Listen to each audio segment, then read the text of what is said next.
Hey team, this is Casey. And this is Shannon, and you're listening to 8 Count Breakdown. You're home for all things college dance, all in one place.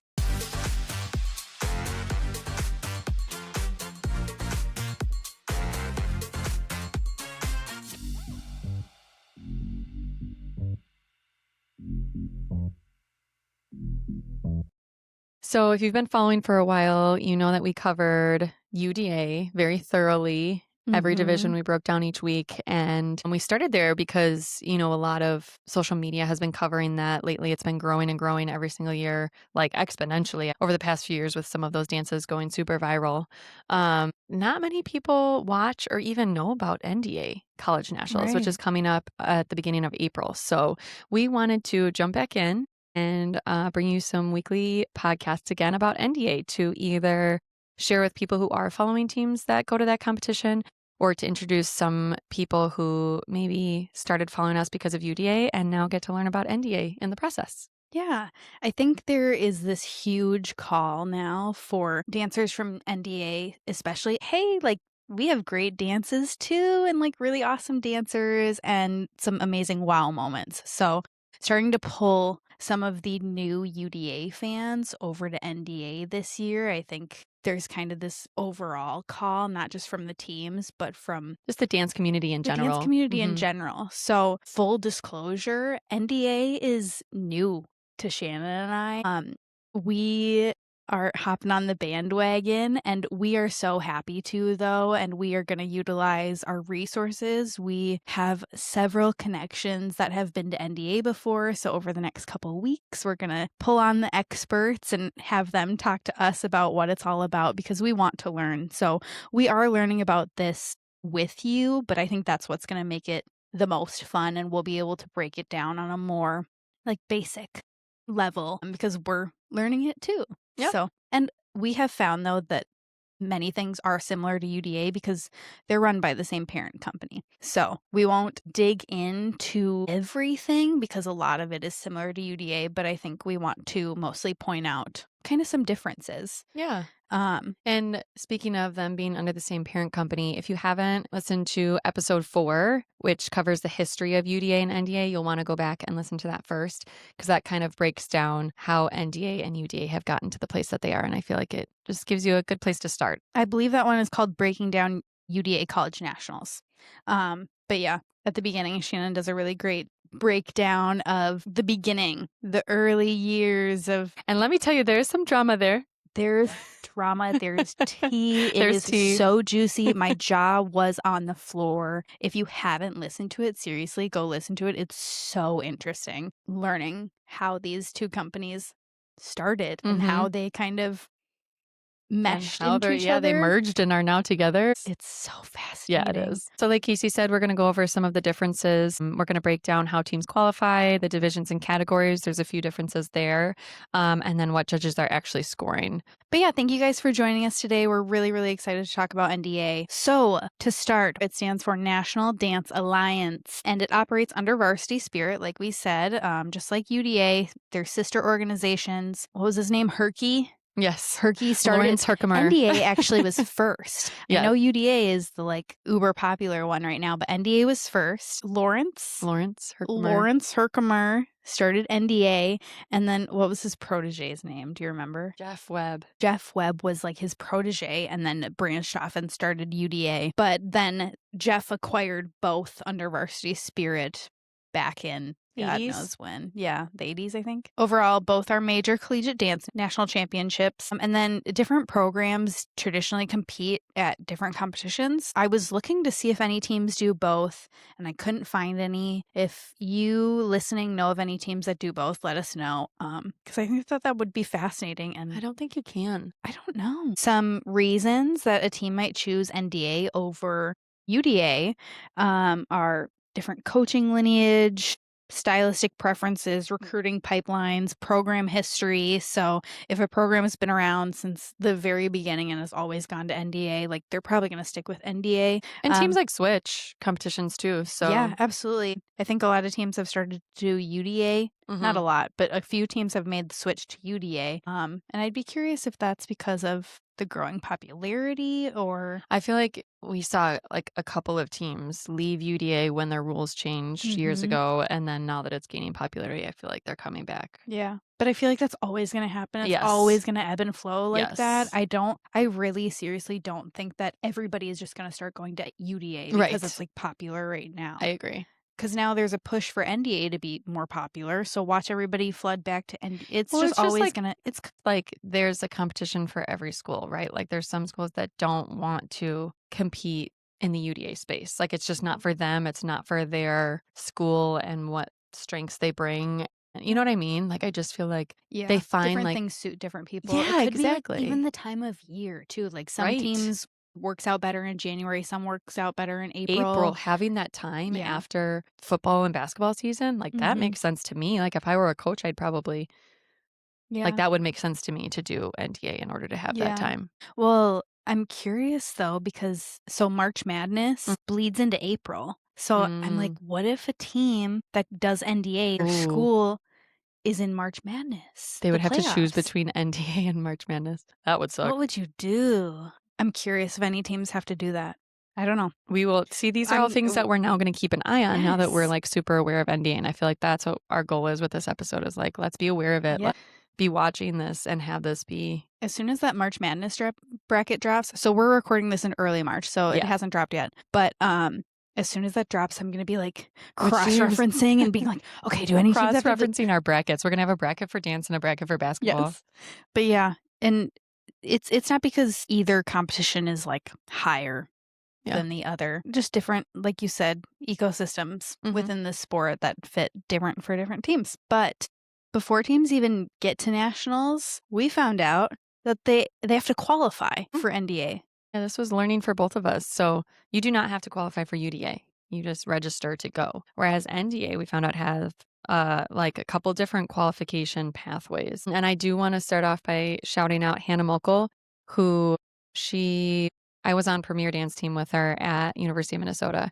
And they go to NDA now. And she coached them for a couple of years in addition to being on the team for a couple of years. And so she's much more knowledgeable than I am on NDA and shared a lot of information with me. So thank you, Hannah. So one of the ways that they can qualify is through camps. So you can do traditional NDA camps, like going to the camp, staying overnight, doing that whole sort of thing. Teams typically attend these over the summer when they're not in school, where they learn choreography, they receive instruction, they're evaluated by the instructors, and then they can earn a bid to nationals. So that is one way. They can also do home camps. So this is what Premier Dance Team usually does is they have an NDA instructor come to the University of Minnesota where they practice and lead a camp with them there. Again, it's the same thing that you're doing at a camp that you go to. It's just they're bringing it to you. And they can offer you a bid in that way as well. You can attend a varsity competition. So there's various competitions held throughout the season that offer bids. You just have to find one and make sure that it offers bids to NDA. Those are hosted by varsity brands. Fourth and final way that you can qualify for NDA College Nationals is through a video submission. So you can record a routine and submit it to NDA, and then the judges determine if you qualify or not, and they let you know that way. It's nice that they have so many different ways you can qualify to if you're not able to attend a competition or a camp or things like that. Like, I love that they have, especially that fourth and final way of like, just send a video in and we can make Yeah, that happen. So makes it accessible accessible. to Yes, everybody. exactly. And an important note, game day and spirit rally categories do not require qualification. And we will get into that more in a little bit when we talk about categories. But there's 4 other categories that do require qualification. Game day and spirit rally do not. So you can still compete in those 2 categories without qualifying. Another thing that's different from UDA to NDA is they work their divisions a lot differently. Mhm. I guess not a lot differently, but It's mostly it's the open. different. Yeah, The the open open division is category like isn't all clumped together. At UDA, the open division is Division 2, 3, junior college, NAIA. mm, NDA has 6 different divisions. Did we go over these in episode 4 I too? don't know I if it think. was episode 4. I know we went over them. Sorry if we're wrong, but I'm pretty sure we broke down all the divisions and what exactly they mean in episode 4, along with the history. So, again, go listen to that episode. But there's Division 1A, which is made up of the FBS Football Bowl subdivision schools. And then there's Division 1, which is FCS Football Championship subdivision, then Division 2, Division 3, Junior College, and NAIA. So I had to look this up, what a junior college is. So a junior college, for those that don't know, is like a 2-year university or like a vocational kind of school. People are either going there to get their associate's degree or doing it before a 4-year university. And then an NAIA school is typically, I think it said like 82% of them are private schools, and they typically have more money to give for scholarships. I want to read this.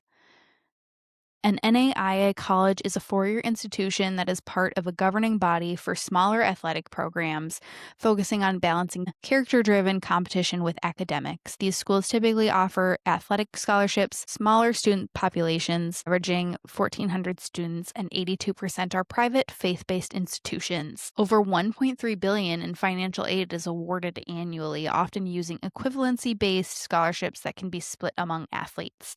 So NAIA is just a separate entity from NCAA. So all of the other divisions are under the NCAA. NAIA is something that smaller colleges, like you said, mostly private, belong to instead of NCAA. According to my Google search, it says competition is comparable to NCAA Division II, with some top programs rivaling NCAA Division I or II. So teams, when competing at NDA, typically have 7 to 20 dancers. Except for junior college and NAIA, they may allow 2 to 20 dancers. So some duets and trios out there possibly. Well, that's something that I love about NDA. Like we were saying, like there's a competition for everybody. Like some teams might not be able to qualify based on UDA's rules. So like they would need to have a different competition. Because that was something I was looking at too. We were like, you just went over the divisions and how open is split up so much.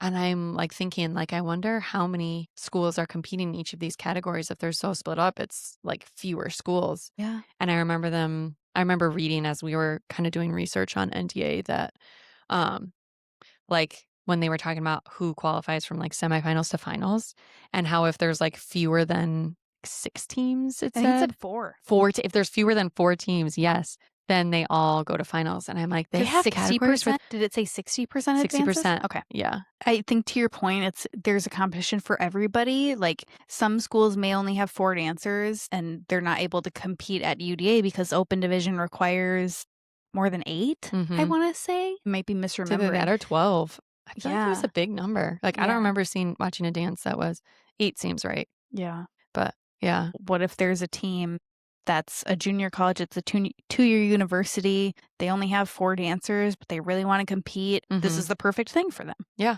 Yep. And because maybe there's fewer schools, they like might have more of a chance to advance. Right. And, yeah. Right. I just think that like people work really hard on these dances and they want to dance as many times as possible. So if you're picking a competition to dance as many times as possible, I think that's valid. Personally. I personally would want to compete against a team that is of similar caliber as I am. I feel like that's really when you grow and when you have the friendly competition. Yes. Yeah. Yes. I think there's so many different, we're just probably going to go back to this over and over again, but there's so many different reasons to choose different competitions. And I think every single one of them is valid for their own reasons. Yeah. So fun fact, dancers cannot compete in more than 2 categories. And we'll get into this when we talk about categories, but I know that there are some teams that look like they have very large programs, but that's because under their like overall like program, they have some that do like hip hop and jazz or like team performance and this and whatever. Oh, dancers cannot compete in more than 2 categories, but schools can, which is different than UDA. Yeah. Cool. Thank you for sharing that. Isn't that interesting? It is. I thought that was so fun. Okay, moving on. Now we're going to learn about categories. So the first one we're going to talk about is the biggest difference between NDA and other competitions. They have something called team performance. So this is unique to NDA. The routine must include jazz, pom, and hip hop. So all within these 2 minutes that you're dancing, you have to include all 3 of those styles. Pom, you do not use poms for. So it's not like you have to like run and pick up poms and then do your pom dance. Like you're doing it all without any poms. It is required that you do at least 30 consecutive seconds of each style. And then the total routine is about 2 minutes. So you're focusing on versatility, switching styles smoothly, having those smooth transitions, and choreography structure. So if you haven't gone and watched a team performance dance, I encourage you to do so. It's very different from anything else you've ever watched. And it's really cool to see these teams showcase every single style, like with the same group of dancers. It's something you definitely don't see other places. Yeah. They crush it. But next category is jazz. I think I'm just going to breeze through. We have jazz, pom, and hip hop. Those are similar to other competitions that you see. Judges are looking for the same things there. They do have game day, just like UDA does. It's slightly different. It still simulates real game day environment. We talked about how this is kind of like game day live at UDA because it can include the band, the marching band, the mascot, drumline, etc. So like your whole spirit program can be a part of this. It's not required, but it can be. And so that's what makes it look a little bit more like Game Day Live. But it includes fight songs, chants, crowd interaction, and situational elements. And the routine length is about 3 minutes. And then they have a separate category called Spirit Rally. And again, this is different from UDA. This one is just a fight song and a timeout performance. So correct me if I'm wrong, but regular game day has a fight song and a team or a timeout performance, correct? At UDA? At UDA? Mm-hmm. At UDA, the game day has the fight song. They have like a sideline, like game situation. Yeah, the So, situational element, which yeah. is just in game day at NDA. Yeah. And then, And then the yeah, the timeout timeout performance. performance, whether it's So, on the sideline or the end zone, wherever teams usually do theirs. so at NDA, they just kind of split it up so that more of those situational elements, more of like you're at a game day with the entire Spirit program. Like that's what game day is at NDA. Spirit Rally is like just the dance team doing their like timeout performance that they would do in an end zone, center field, to music, and then the fight song to show Yes. how they like, yeah, Mostly dancing. mostly The dancing. dance aspect, Yeah. less the cheer aspect of It's it like all. the dance aspect of game day. Yes. So they get to show what they do at games at this Mhm. competition and highlight that, showcase that. I like the way that they have this separated. I feel like that makes sense.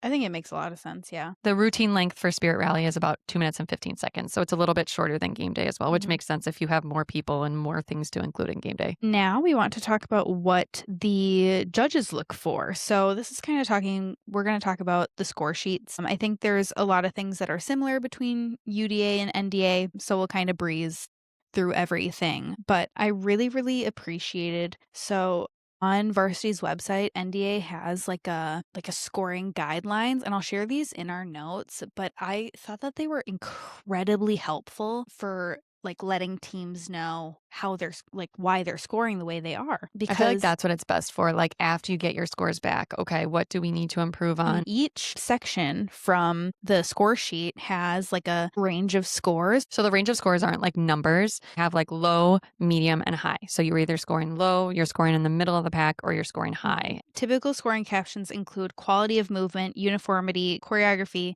staging, performance impression, and collegiate image, which I will get to. That's really fascinating. But I just want to break down quickly what they say for quality of movement. Let's do jazz. I just want to go through one of these. If you are interested in reading through each one, they're so interesting knowing like what separates teams in scoring. So in quality of movement for jazz, a low scoring routine would consist of beginning jazz movement executed with substandard technique. In this case, technique refers to the movement itself, not to skills. Style is inconsistent, lacking posture, control, and body placement, below average extension, contraction release, core control, spatial awareness, musicality, and command of movement. For the team performance score sheet specifically, there are technical elements that are executed with below average technique, which I think is pretty straightforward. And then a medium scoring quality of movement jazz routine would be an intermediate jazz movement executed with good technique, average extension, contraction release, core control, spatial awareness, musicality, and command of movement. And just like average as medium would convey. But then a high scoring routine would be advanced jazz movement executed with strong technique. A style is consistent with an emphasis on posture control and body placement, crediting superior extension, contraction release control, core control, spatial awareness, musicality, etc. I feel like just But just having that strong list of technique in things general. to look for, like, okay, we're scoring low. What it lists in here, even if like across the board in all three of them, it's talking about posture. Okay, let's look at our posture and see how it is. Maybe that's something we need to fix. I think it's helpful even just to have those like The words. specific, oh, maybe our core control like isn't hitting. But yeah, and it has sections for each style. So there's quality of movement jazz, quality of movement pop, quality of movement hip hop. And there's It's very even one that thorough. was talking about like the number of mistakes you make. So like the number of memory mistakes there are in a dance. So like you can tell like, okay, if we're still having like X number of memory mistakes, we're going to score low because it's very clearly lays it out here. So some of them are, I feel like, more helpful than others. Yeah. But it is like either way, it's helpful to just have a reference. But yeah, I thought that was very helpful. So go check that out. It's so fascinating. I want to look at a score sheet. We're going to stick with jazz for looking at the score sheet. And again, I will include, I think I did this for episode 4 too, and I included all of the score sheets just for people to look at if they were interested. Again, everything is out of 10, every category. Do you know if the whole thing is out of 100 or no? It's out of 80. But just to quickly go over, I really also like that they just have like a few words that go with each. It's really helpful as a spectator. So they're looking at performance impressions, so their overall projection, expression, appeal, appropriateness to the category itself, uniformity, team timing, synchronization, spacing, difficulty. The next one is quality of movement, which we talked about, execution of jazz style, extension, control, musicality, and difficulty. The next category is technical elements, so proper execution of technique and the difficulty of the skills. And then there's a choreography section, creativity, originality, musical interpretation, the difficulty of the choreography itself, and then finally staging, formations, transitions, difficulty. And then one that we wanted to talk about was collegiate image, which I find really fascinating. So this is sportsmanship, integrity, and school representation as a whole. And Shannon and I are going to talk to the judges and figure out a little bit more if this is just an automatic 10 unless they hear otherwise, or how. Or if they like have someone walking around that's just like discreetly like and then watching they these just like send a games. text to the judges and they're like, FYI. But like we love that they have this as a part of it because we think sportsmanship is so important. And like even just having that on the score sheet is going to hold teams to a higher standard as they're at a competition because they know that there are consequences for it. And not that like it can you hurt need them to when have, it comes to who's making it to finals. It can hurt them when it comes to who's placing. Yeah, and not that you need to have consequences in order to be motivated to have good sportsmanship, but I feel like in a learning environment where you are learning these skills, right? Like you're still young, you're still learning, and to have that structure of like you will lose points. This is important. I feel like that's the message that it brings. Like this is important enough to us that we want to put it on the score sheet. And it should not. Bad sportsmanship should be penalized. It's penalized in every other sport. Yes. Like there are red makes cards sense that there's literally like a point system for penalties. Sportsmanship and penalties if you go against this. In football, you have unsportsmanlike conduct. You get a flag. If you're unsportsmanlike in soccer, you could get a yellow or red card that disqualify you from playing in the game. Like it is serious. I think sports, it's so easy for sportsmanship to get out of hand in such a competitive environment. So there has to be checks and balances. Yes. And I really appreciate that NDA has this like on their score sheet because it's so important to just be respectful of your peers and make sure that it's a safe, welcoming environment for everybody. And I loved that. So I really wanted to point that out. But yeah, I think for the most part, the score sheets are very similar. And even like the like captions and the like little description of each is pretty much the same. But go check out the score sheets and the scoring guidelines in the show notes. Yes. They're fascinating. So that's kind of all we have on NDA so far. Like Casey said, we are going to be interviewing some experts who have been there, competed there. We will get more information from them and we'll probably have much more than we have on this sheet right now, which we're only getting from like a couple of connections plus the website. And we're so excited for these interviews, you guys. They're going to be so good. Like, we're not ready to say just yet. I kind of want it to be a surprise and keep an eye out on social media. I'm pumped. This is going to be so great. But like, why not go to the experts that have done this? But I don't even want to tease it. Well, something I was going to say was like, We want to share this to show you too that like NDA dancers are training at an elite level, just as UDA dancers are, because that's all most people know so far. Mhm. You remember when we shared what their training schedule looks like how hard they train every single week, how much it ramps up around national season. Like these same things are happening for the NDA dancers just on a different Mhm. timeline. And so I'm excited to talk to dancers who have actually competed there and what their schedule looks like so we can, learn more about that too. And Yeah. um, And that same as UDA, there are months and months and months of preparation that go into a 2-minute routine. But yeah, we are doing this because we want to bring the visibility and recognition to NDA the same way that UDA is getting all the love and attention. NDA absolutely 100% deserves that too. There are incredible programs and incredible, amazing, fabulous athletes that participate year after year, and it is worth watching. If you enjoy UDA, you will enjoy NDA. There are the same amazing storylines, the same programs that just are consistent and kill it year after year. like We're who so doesn't pumped. watch, like who doesn't want to have another competition that they get to Yeah. watch in April? Everyone gets so sad, like dancers. This is like in the dance world. We get so sad after UDA is over because we're like, oh, Yes. now we have to wait a whole nother year for that. No, No, guess you what? don't. You don't. Now you only have to wait a couple of months to then watch NDA all weekend long. NDA, I Mhm. think, is longer too, isn't it? 5 days. 5 days. Mhm. So And then also, before NDA Nationals, we're also going to drop an episode that is similar to what we did for UDA, where we got everybody's mindset. I am reaching out to teams right now, and multiple have responded, and they're so excited to contribute. So if you didn't listen to that episode from UDA, that's just about like the team's goals, Their their motto for the motto, year, maybe if they want to give us a little teaser about what they're bringing to what to NDA. watch. Yeah. Yeah, so it's really fun. Yeah. And we'll kind of get an inside scoop from everybody's favorite teams. Yes. Yeah. But if you like today's episode and you're excited about NDA Nationals, or you are an NDA Nationals athlete and you want more people to watch, send this episode to your friends, your teammates, your coaches, your family members. And encourage them to hop aboard the NDA train. If you have any topic requests going forward, again, our DMs are always open. But yeah, thank you guys so much for breaking down NDA College Nationals with us. To stay on beat with all things college dance, make sure you follow us on Instagram, Threads, and TikTok at 8 Count Breakdown to keep up with all of the college dance news. And follow us on Spotify and subscribe on YouTube so you never miss a breakdown. And if you love the show, leave us a quick 5-star review. It will really help more people discover the show. Today's episode of 8 Count Breakdown was written and produced by Casey Rush and Shannon Hill, editing by our team. This episode is not sponsored, but if you're a brand in the dance space looking to collaborate, we'd love to connect. We would love to connect. Information referenced in this episode was compiled from varsity.com and Hannah Mokel. our wonderful friend of the podcast. She has been so supportive since the very beginning. So thank you, Hannah. She has supported us since day one. She's let us know things that we should include in our episodes, things she's interested in learning about, hearing about, helps us when we need more information. It's just like she is the epitome of this community, I feel like, and just the team that we want to create here. It's very collaborative. It's learning together. So